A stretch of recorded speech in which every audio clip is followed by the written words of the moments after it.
This is the Horse Radio Network. This is episode 1120 of Horse Tip Daily, your almost everyday morsel of helpful hints, useful facts, and practical techniques for horse folks.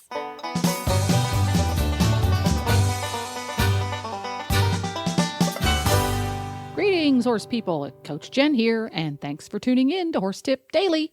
Today's tip is an excerpt from Dr. Wendy Ying's Traditional Chinese Medicine Update on the Driving Radio Show. Wendy and co-host Glenn talk about an invasive species of plant called creeping indigo that is causing a lot of concern in the equine community. And we'll get right to our tip after this from equestriancollections.com. Well, I have Debbie back here from Equestrian Collections with the product of the week. This week I wanted to feature a product that I think you need to get for your 4th of July parties and celebrations. It is the Trail of Painted Ponies Freedom Reigns figurine. I was looking around for something that would be patriotic to remind you guys of, and this is just so cute, and I think it would make an excellent centerpiece for your barbecue. Plus, it's a great collector's piece. Everybody collects those Trails of Painted Ponies stuff. This guy he's kind of painted blue, and he has the American flag on him, Statue of Liberty. There's a little picture of the Capitol building on him. So he's one of those painted ponies that are specific for different, that you would want for different holidays. And I was thinking with the 4th of July coming up that this one would be perfect. And it's less than $50, but not by much. They're not inexpensive, but they are collector's items. So keep that in mind and how pretty this would look on your holiday table. And you can find it just by going to Equestrian Collections, and you can search for Painted Ponies Freedom, and it'll come up, or just search for Painted Ponies, and you can see all the selections there. There's a lot of painted ponies.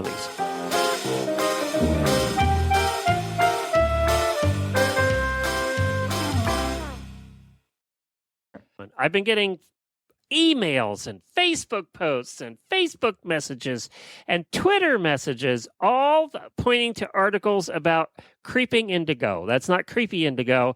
That's somebody different. This is actually a plant, creeping indigo. Yes, creeping indigo. And creeping indigo has become an internet sensation. It has. And I don't think it knew it when it started, that it was going to be so popular. And, I think that just shows the power of, for one, social media, but for two, how interconnected we horse people are. Mm-hmm. Because, horse people, plus we're friend hoes on Facebook. If someone gives you a friend request and they have a horse in their profile picture, you're like, well, I must know them somehow. So we're all very That is true. So I think that is one of the big things. So what is creeping indigo, right? By the way, I had people from Australia, because they knew I lived in Florida, sending me this article. Oh, well, that's interesting, because actually a lot of the research we have on this disease is from Australia, because they have a different variety of indigo that cause these symptoms. So a lot of the studies, a lot of the research done was in Australia about this weed. So it's a legume, and a legume is a plant that fixes nitrogen in the soil. So other examples of legumes are like alfalfa or clover. And the leaves, everybody wants to know, like, oh my God, how do I find it? The leaves are similar to clover. You can go on the internet, and there are lots of pictures for plant identification. So it looks like a long clover, and it has pink flowers. Unfortunately, there's a lot of weeds that look just like it. So if you think you have creeping indigo in your pasture, you should take a picture of it and talk to your extension agent. But basically, so in Florida, with our weather, plants that get introduced to our area always escape their place and then become invasive species. There's some big-ass snakes in the Everglades that had that problem. Yeah. Right. Yeah. Interestingly enough, UF introduced creeping indigo to the United States in 1933. And they thought it was going to be a great forage for livestock. But when they did the livestock testing with bunnies, all their bunnies died. After they had So released then it they already. thought, yeah, well, it always escapes. Look at Jurassic Park, remember? Yep. Life will find a way, okay? So now we have it. It's all over Florida. It's concentrated in the Tampa area because it must like that soil and environment. And the signs are this is the problem with diagnosis. The signs are neuroscience, right? So weakness, ataxia, a droopy lip. Okay, but that can be a multitude of diseases, right? And it starts off slow and it gradually gets worse over time. The non-neuro signs are like weepy eyes, corneal ulcers, fever of unknown origin, or weight loss. So what does that tell you? That's another thing. It could be anything, right? We've all gone out to our paddock and saw that. One of the things that you do see with creeping indigo is mucosal ulcers. So you'll see ulcers on the tongue and ulcers on the lips.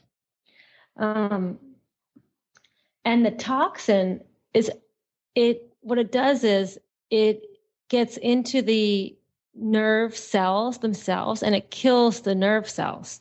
So that's why you have the neurosigns. And unfortunately, the damage that's done after they get exposed to the toxin is irreversible. So there's no treatment. The only thing you can do is when you notice these signs is to take them off of the pasture if you have creeping indigo on the pasture. And that's why people have been panicked and walking their pasture looking for the creeping indigo. Also, the diagnosis after the horse is either having neuroscience and you get the vet out there, or after the horse is passed and you do the necropsy. There's not a lot of science. There's nothing that tells us this. This toxin, it gets into the body, it does its damage, and then it's metabolized. So we don't even have a test for it. So one of the things I'm thinking about this creeping indigo toxicity on the internet is these horses could have died from many different reasons. And many of our neuro diagnoses, we just don't know what they were exposed to or why they died like this. So it could be a multitude of reasons, and we don't have any good positive diagnoses. Does it taste good to the horses? Do they like to eat it, or are they Some just people eating it with say everything the else? horses like to eat it. Yeah, some people say the horses do like to eat it. But this toxin developed in the plant as a defense mechanism so that it wouldn't get grazed. So I would think that they wouldn't like to eat it because it does cause the mucosal ulcers. So after a while, like your mouth hurts. Like, why would you keep going back for that?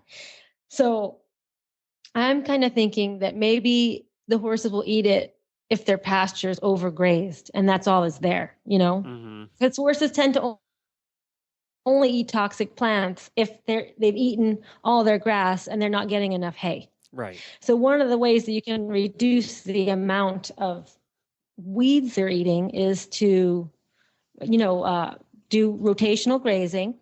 Also, if you do rotational grazing, if you have indigo clustered in one area, there won't be such a chance that you'll be taking them off a field with indigo every once in a while, every couple of days. Because to see signs, they have to eat 10 pounds a day for 3 weeks. Oh, wow. They're eating a lot of it then. That's a lot of weeds. And that's not, horses do like browse, but they prefer grass, Yeah, and from what I'm seeing about the creeping indigo is it kind of takes over.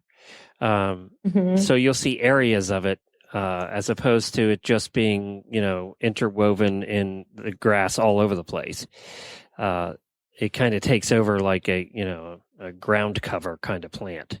Right. So if you see your horse kind of dull and lethargic and you realize that your pasture's like just full of weeds, then that's the time when you should maybe call your extension agent out, or you can, pull up some and take it to your veterinarian There's lots of stuff on the internet where you can find information, and the information on the internet is accurate. Like how to identify the plant, how the toxins hurt the horse, like all that information on Nina's Warriors is accurate.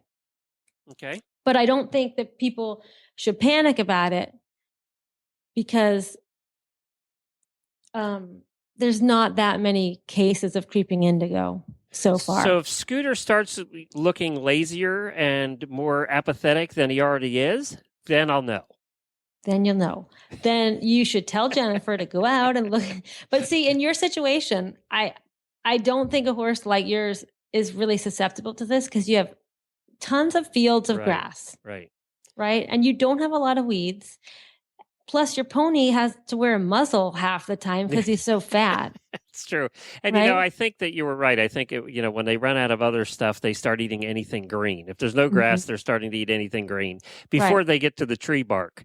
And that's last resort. So, that's usually how horses, how all animals get exposed to high levels of toxic plants because they don't really want to eat them. These plants have evolved to these toxins so that they don't get overgrazed. Well, there you have it. You can find links to today's guests, as well as links to further information on creeping indigo and its potential health risks for your horse at horsetipdaily.com, episode number 1120. And don't forget, you can download the free app for Horse Radio Network at your app store for iPhone or Android. Do it today. It's quick, it's free, it's easy, and you can have all of your favorite episodes with you wherever you go. This episode was made possible through the generous support of EquestrianCollections.com and listeners like you. The Horse Radio Network and the Horse Radio Network hosts are not responsible for statements of guests or their opinions. Use your own judgment when listening to the tips provided by the experts on Horse Tip Daily.